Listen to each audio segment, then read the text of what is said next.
I'm Heidi Young, and you're watching a video demonstration for Alimed's bed and chair sensor pads, two great options for alerting caregivers to potential fall risks and improving patient safety in your facility. In the next few minutes, we will overview the instructions for use, setup, and care. But first, let's get a little more familiar with these particular sensor pads. What makes Alimed sensor pads different? They're thinner, more sensitive, and more effective for use even with your lightest patients. And really, they're a more effective sensor because they're made with less compression foam, which means the sensor responds quicker when the weight is applied, prompting the alarm to deliver quicker warning. Just what you need when every second counts. So when the patient gets up off the sensor, whether from the bed or chair, the alarm sounds almost instantly.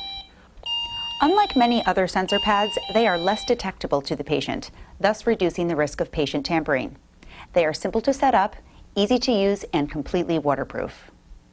They are recommended for use with patients who are frequently confused, incontinent, non-ambulatory, and for those with mild to moderate balance deficits. Okay, let's see how these sensor pads work. The pads come in two sizes, 10 by 15 for use on chairs, wheelchairs, or jerry chairs, and 10 by 30 inches for use in beds. Always begin by recording the initial use date directly on the sensor pad on the line provided. Then record the expiration date on the line below.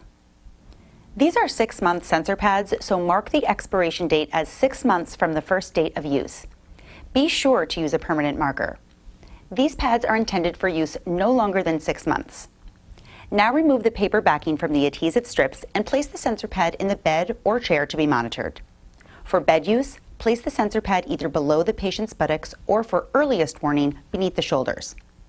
For chair use, place the sensor directly on the seat. A thin sheet or disposable mattress cover may be placed over the top of the sensor pad. Cushions and air mattresses, however, should not be placed over the sensor pads. Now connect the sensor cable to the alarm unit. Here we're using our TR2 tamper-resistant alarm. Follow the instructions for whichever alarm you choose to use with these sensors for proper setup and function. For more information on the TR2 alarm, see the video online at video.alimed.info or select the video from the menu if you're watching our DVD. After you've set up your alarm, your sensor pad is just about ready for use. You just need to first test it to be sure it is working properly. Simply apply pressure to the sensor pad for at least 3 seconds, then release. Your alarm will sound. When testing, make sure the alarm hasn't been turned to silent. It is important that you always test the sensor pad and the alarm together to ensure proper operation. It is also important that you test your sensor pad and alarm before each use, visually inspecting it for any possible damage that has occurred from use. If damaged, discontinue use immediately. As with any patient monitoring device, it is important to observe all issued warnings.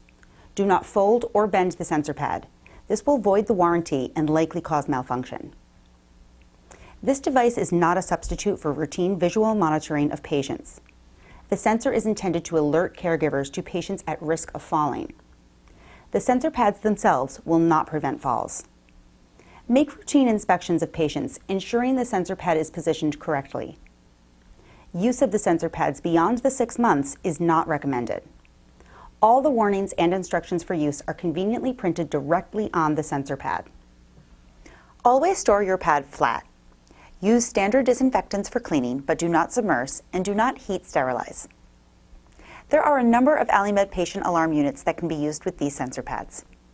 The TR2 tamper-resistant alarm, as shown in this demonstration. The IQ Duo Plus, a multifunction alarm that works with your sensor pad or as a pull cord alarm. The voice alarm, which also functions as both a sensor pad and pull cord alarm, and has voice recording capability for giving verbal instructions to patients. Or the Alimed's basic sensor alarm. You've just seen the instructional video for Alimed's bed and chair sensor pads. Remember, these sensor pads offer early warning to patients at risk of falling. They're non-restrictive, less detectable to patients, and help reduce tampering. They are easy to use, simple to set up, and they are water resistant, excellent for use with incontinent patients. For more information or to order, go to alimed.com, keyword 6-month sensor. I'm Heidi Young. Thank you for viewing.